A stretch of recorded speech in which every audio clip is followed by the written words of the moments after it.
Hello guys, welcome back to my channel.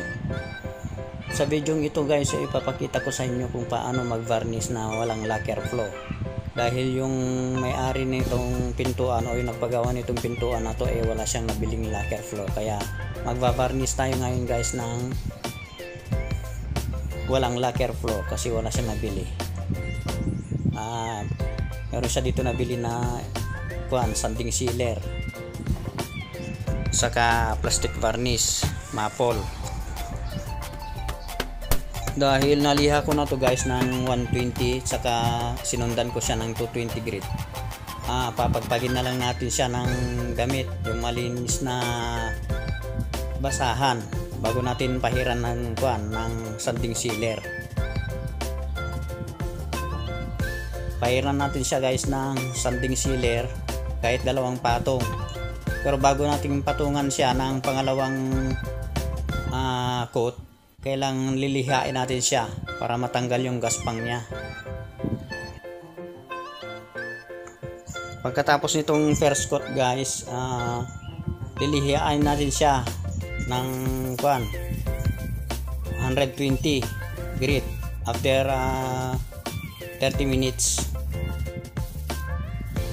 para matanggal ulit yung mga gaspang-gaspang ng sanding sealer na naidikit dyan.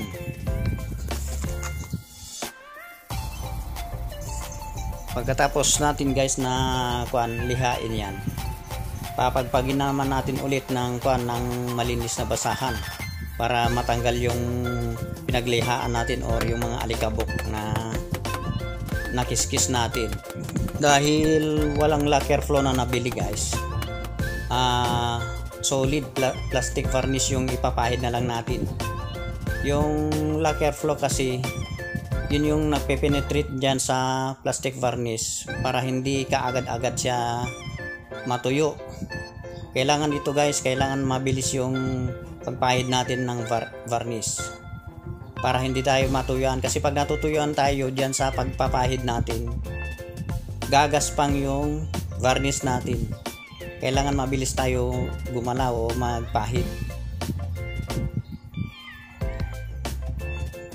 Ang pagbabarnish guys o pagpipintura, kailangan yung kahoy, yung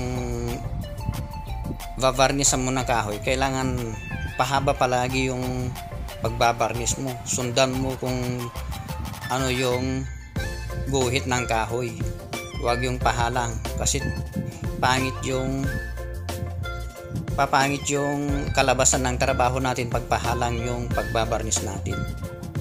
Kung pinahalang mo man dyan sa dulo, kailangan pahiran mo pa rin ng pahaba, susundan mo yung guhit ng kahoy.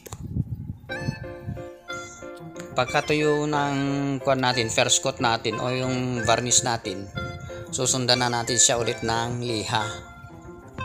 Ilihain natin siya ng 220, susundan na lang natin siya ng 280 para pino guys yung kakalabasan ng pintura na yan o yung varnish.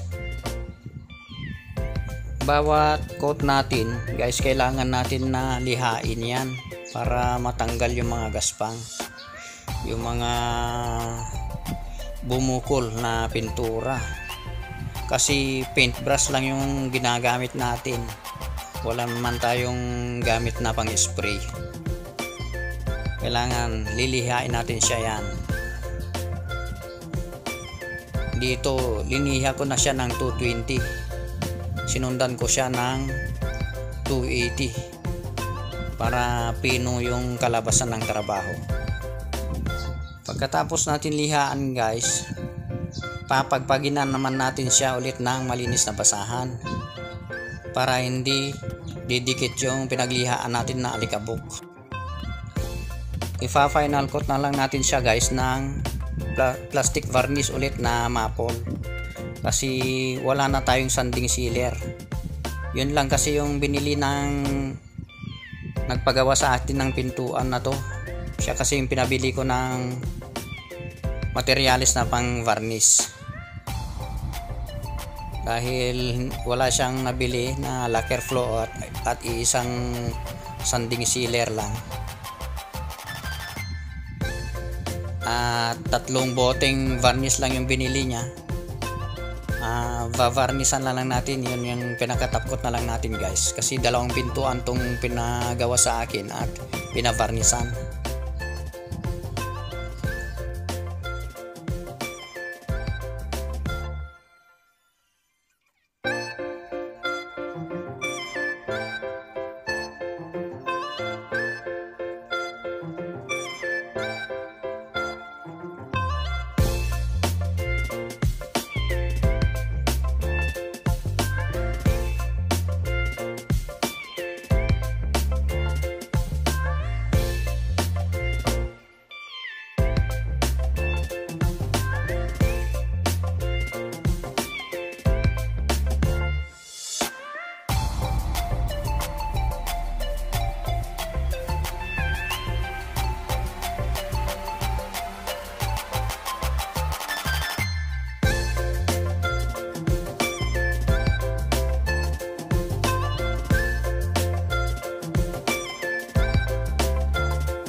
Ito na yung kinalabasan ng trabaho natin guys.